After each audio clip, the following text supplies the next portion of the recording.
মন থেকে যে ভালোবাসা পাই তা ফিরিয়ে দিতে চাই ভরা মনে। যখনই বুঝে গেলে আমি তোকে ছাড়া বাঁচবো না, তখনই শুরু করলি নিখুঁত অভিনয়। অবহেলার কাফনে দাফন করলি তো আমায়, তবু প্রার্থনা করি আল্লাহ তোমায় সুখে রাখো। অনেকে হয়তো ভাবতে পারেন আমি ধোকা খেয়েছি বা কোনো কষ্টে আছি, তাই এমন কথা। সত্যি বলতে এমনটা নয়, এটা আমার নিজের অনুভূতি। আজকের সকালটা শুরু হলো ছোট ছোট কাজের মধ্যে দিয়ে। প্রতিটা মুহূর্তে আছে গ্রামের। চলুন ব্লগটা শুরু করি। আসসালামু আলাইকুম, আমি মোশারফ। কি অবস্থা সবার, কেমন আছে? অনেকের মনে হয়তো প্রশ্ন জাগতে পারে সকাল সকাল কোথায় যাচ্ছি। সত্যি বলতে গতকালকে টিফিনে আমাকে একজন খাবার দিয়েছিল, সেই টিফিনটা আজকে ফেরত দিতে হবে। তো ভাবলাম খালি টিফিন কিভাবে ফেরত দেয়, তাই বাজারে কিছু আনার জন্য যাচ্ছি। এখন কথা বলবো সফটওয়্যার কম্পিউটার সলিউশন প্রতিষ্ঠানকে নিয়ে। এখানে শুধু ল্যাপটপ, ডেস্কটপ বা প্রিন্টার রিপেয়ার করা হয় না, বরং নতুন সেকেন্ড হ্যান্ড ল্যাপটপও বিক্রি করা হয়। এখানে প্রিন্টারের কালিও পাওয়া যায়, প্রয়োজন অনুযায়ী প্রযুক্তি ইনস্টলেশন এবং সার্ভিসও করা হয়। সবকিছু এক ছাদের নিচে, একদম কমপ্লিট সলিউশন। অনেকে আছেন শখের ল্যাপটপটাকে একটি বিশ্বস্ত প্রতিষ্ঠানে মেরামত করাতে চান, তাদের জন্য এটি একটি আদর্শ একটি প্রতিষ্ঠান। আমি তো সবসময় এখানে ল্যাপটপ প্রিন্টার সারাই, আপনারা চাইলে এখানে নিয়ে আসতে পারেন এবং সরাসরি সেবা নিতে পারেন। এই দোকানে অ্যাড্রেস হচ্ছে কুশমুন্ডি জামবাড়ি লোকনাথ মন্দিরের অপোজিট। তাছাড়া স্ক্রিনে যোগাযোগ নাম্বার দেওয়া রইলেও চাইলে যোগাযোগ করে আসতে পারেন। অনেক কথা হলো, চলেন এবার বাজারে যাই। মাঝে মাঝে আমার নিজেরও মনে হয় সত্যি আমি অতিরিক্ত ভাবি। যে টিফিনে আমাকে খাবারটা দিয়েছিল সেই টিফিনটা তো আমি খালিও দিতে পারতাম, কি দরকার ছিল।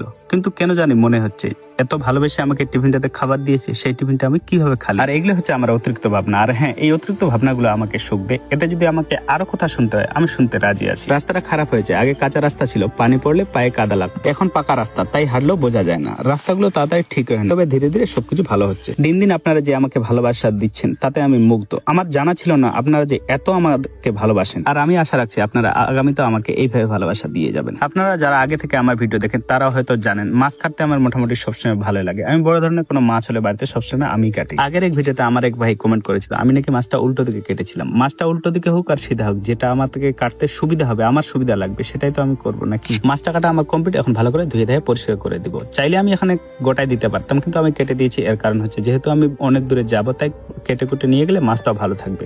আমি চাইলে এটা এখন রান্না করে দিতে পারতাম, কিন্তু আমি রান্না করে দেয়নি, কারণ আমার কাছে সময় ছিল না। তবে পরবর্তীতে যদি আমাকে আবার খাবার দেয়, তাহলে আমি রান্না করে দিব। অনেকে হয়তো ভাবতে পারেন খাবার লব। আচ্ছা, আপনারা মাছ কাটা তো এবার দেখলেন, আপনারা জানান তো এই মাছটা কাটা ঠিক ছিল না এটা উল্টা ছিল, অবশ্যই কমেন্টে জানাবেন। আর হ্যাঁ, একটা ছোট্ট রিকোয়েস্ট, আমি যা শেয়ার করি তা যদি আপনাদের মন ছুঁয়ে যায়, তাহলে ভিডিওতে লাইক দিয়ে পাশে থাকবেন। আর ভিডিওটা ভালো লাগলে একটা শেয়ার দিবেন। মাছ কাটা, পরিষ্কার করা এবং ধোয়া একদম আমার কমপ্লিট। দেখেন কত সুন্দর লাগছে দেখতে, তাই না? যারা আমাকে টিফিনটাতে খাবার দিয়েছিল ওরা শহরে থাকে, আমি গ্রামে থাকি। গ্রামের মানুষ কখনো খালি টিফিন দেয় না, সবসময় মন থেকে খেয়াল রাখে। গ্রামের মানুষের এই ছোট্ট ছোট অভ্যাসগুলি গ্রামকে বিশেষ করে তোলে। যাই হোক, আজকের ব্লগে এখান থেকে দেখা হচ্ছে পরের ব্লগে। আবার একটা ছোট্ট একটা রিকোয়েস্ট, আমার এই ভিডিওটা যদি ফেসবুক থেকে দেখে থাকেন তাহলে ফলো করবেন, আর যদি ইউটিউব থেকে দেখে থাকেন তাহলে সাবস্ক্রাইব করবেন। ভালো থাকবেন, সুস্থ থাকবেন, আর সবসময় নিজের খেয়াল রাখবেন। আল্লাহ হাফিজ। আর হ্যাঁ, আশা করি আজকের ব্লগটা আপনাদের ভালো লেগেছে। আর পরবর্তী কি ধরনের ব্লগ আপনারা দেখতে চান অবশ্যই কমেন্টে জানাবেন। তো এভাবে কাটলো আমার আজকের সকালটা। দেখা হচ্ছে আবার পরের ভিডিওতে। আসসালামু আলাইকুম।